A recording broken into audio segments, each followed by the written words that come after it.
Ugandan army have overthrown the government of the 46-year-old President Obote. The coup started at about 2 o'clock this morning, and after hours of confusion, an unidentified voice on the national radio announced that the army had taken control. Idi Amin's military coup was initially welcomed by Britain and other Western powers, who believed that President Obote had taken Uganda too close to the Soviet Union. The coup took place when we were on a flight from Singapore to Bombay. The first announcement was on the BBC when we were in flight. The members of the Uganda Army and Air Force decided to take over from the civilian role because of the last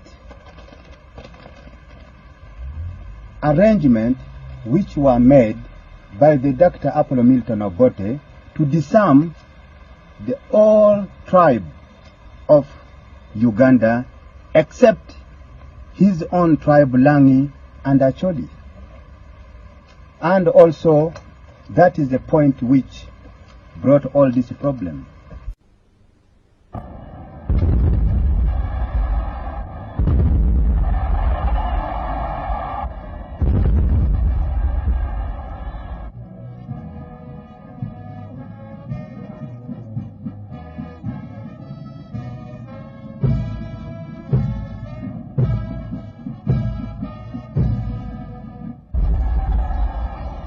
I will well and truly exercise the functions of the head of government of the Republic of Uganda, so help me God.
I wish to take this opportunity to announce that although I have already stated that my government will allow full political activity by everybody in Uganda. It will, however, be obvious to us all that the present security climate does not permit, I repeat again, does not permit proper political activities. I have therefore decided that all forms of political activities such as public discussions, meetings, and rallies will not at the moment be permitted. They are therefore suspended with immediate effect as soon as the security situation in the country warrant the resumption of this political activity.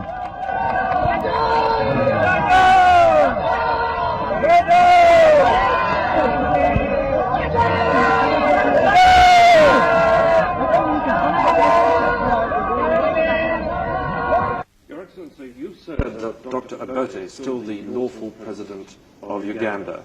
Hasn't, though, the military coup there and the public rejoicing, which was seen in Kampala, meant that, in effect, he can't now be regarded as the lawful president of Uganda?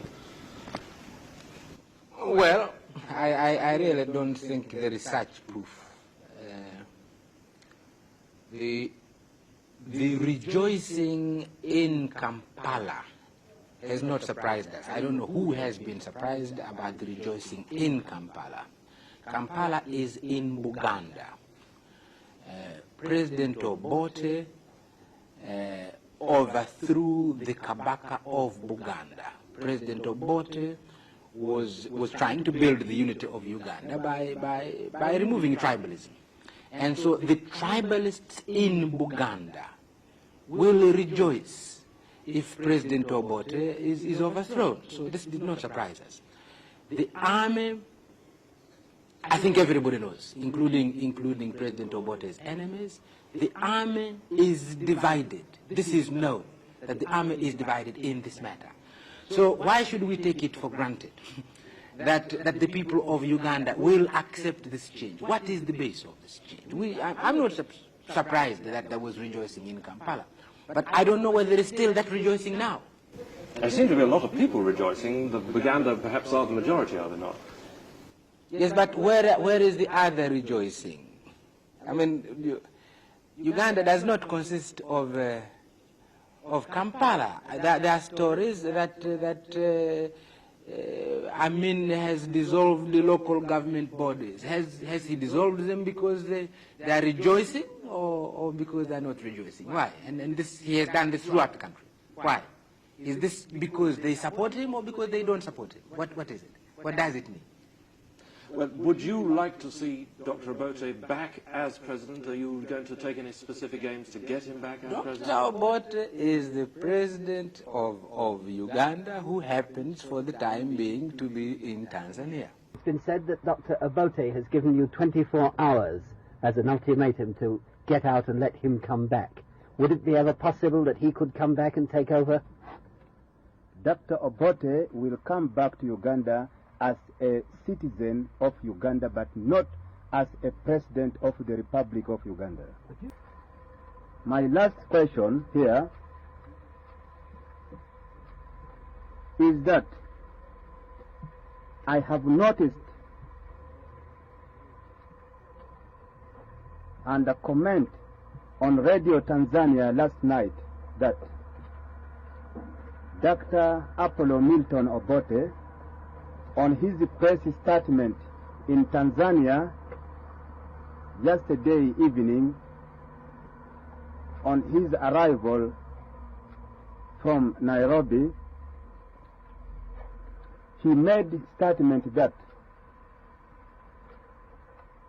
I was responsible for the death of the late Brigadier Okoya, the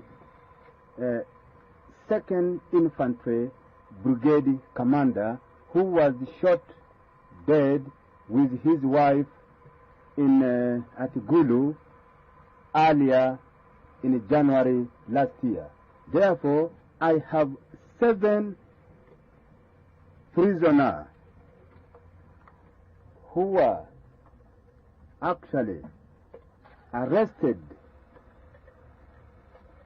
immediately when I was in Cairo and tortured. They are here because I am clean, my heart is very clean. They will explain to you, and you are free to question them if you wish. Although Dr. Obote was accused also of corruption and dictatorship, the mainspring of the army takeover was the threat to this outwardly peaceful country and to their own integrity posed by his special private bodyguard, the so-called Protection Unit. Housed primarily in a shabby villa near the Cabinet Office, it was taken over during the weekend fighting, and evidence of communist complicity was revealed for the first time.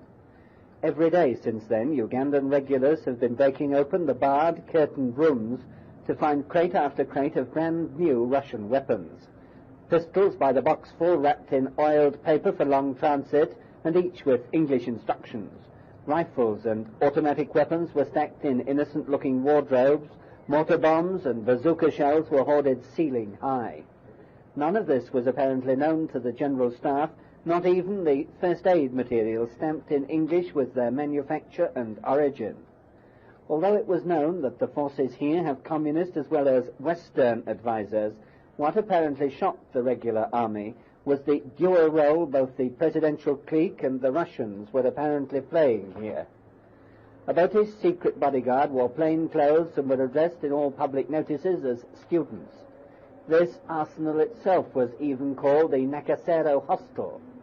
Even in the regular army headquarters, the palace of the deposed Buganda kings, 3 Russian armored personnel carriers were discovered among the regular British-made scout cars and the army's cattle. They were marked with the exclusive registration UB for the Uganda cabinet, and no one knows how to drive them. They're thought to have been escape vehicles for Obote and his men if anything went wrong, though one wonders where to. The Special Protection Unit was, it's alleged, the instrument of unlawful arrest which had turned Uganda into a frightened state. Popular relief at the takeover was evident all along the roads to the capital. Thousands of people decked themselves and their vehicles out in harvest green to signify happiness. The soldiers were cheered wherever they went, despite some unnecessary excesses like the shooting of Europeans and the rough handling of pro-Obote prisoners who were herded into trucks and driven away to an unknown fate. But when the jubilation dies down, the regime has some very real problems, like the threat of reprisal voiced by General Amin. Despite its outward sophistication and glamour as a tourist area, Africa is still in parts a violent place, liable to claim many more victims, innocent as well as guilty, before it's politically sorted out.